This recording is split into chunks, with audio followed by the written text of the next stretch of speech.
દાહોદ સબ jail ખાતે ભાઈ બહેનના પવિત્ર તહેવાર એવા રક્ષાબંધન પર્વની ઉત્સાહભેર ઉજવણી કરાય છે। દાહોદ સબ જેલ ડોકી ખાતે ભાઈ બહેનના પવિત્ર તહેવાર રક્ષાબંધનના દિવસે ભાઈને બહેન દ્વારા બાંધવામાં આવતી રાખડીથી ભાઈ વંચિત ન રહી જાય તેવા આશય સાથે રક્ષાબંધનના દિવસે સબ જેલના જેલર દ્વારા દાહોદ સબ જેલ ડોકી ખાતે ખૂબ સરસ કાર્યક્રમનું આયોજન કરવામાં આવ્યું છે, જેમાં કેદીઓના પરિવારને સંપર્ક કરી આજના દિવસે એટલે કે રક્ષાબંધનના દિવસે સબ જેલ ડોકી ખાતે બહેનોને બોલાવી રક્ષાબંધનની ઉજવણી કરવામાં આવી, જ્યારે બહેન પોતાના ભાઈને રાખડી બાંધી હતી ત્યારે ભાવુક દ્રશ્યો પણ સર્જાયા હતા। સાથે જેલર દ્વારા ભાઈઓના હાથોહાથથી બહેનોને વૃક્ષ આપી વૃક્ષનું જતન કરવા અને ભાઈઓની આયુ લાંબી થાય તેવી પ્રાર્થના કરવા સલાહ સૂચન આપવામાં આવી હતા। ત્યારે દાહોદ જેલના જેલર દ્વારા બહેનોના હાથોથી ભાઈઓને રાખડી બાંધીને આવા સુંદર કાર્યક્રમ કરવા બદલ પરિવારે ખૂબ ખૂબ આભાર માન્યો હતો। જે સિંહ ગુજરાતી સાથે નાગેશ્વર સેન, દાહોદ।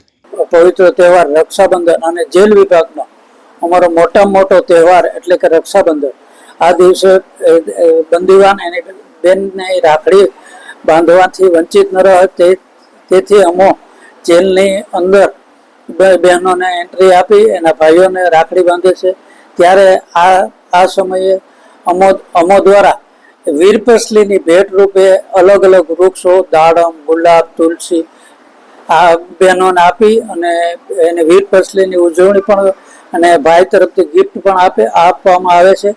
અને આજે ઓછામાં ઓછા અમારી જેલમાંથી 100ની આજુબાજુ બંદીવાનોએ આવી રીતે વૃક્ષ અને રાખડી બાંધવાનો કાર્યક્રમ વૃક્ષ દાનમાં આપેલ છે અને રાખડી બાંધીને ધામધૂમથી રક્ષાબંધનનો તહેવાર ઉજવવામાં આવેલ છે।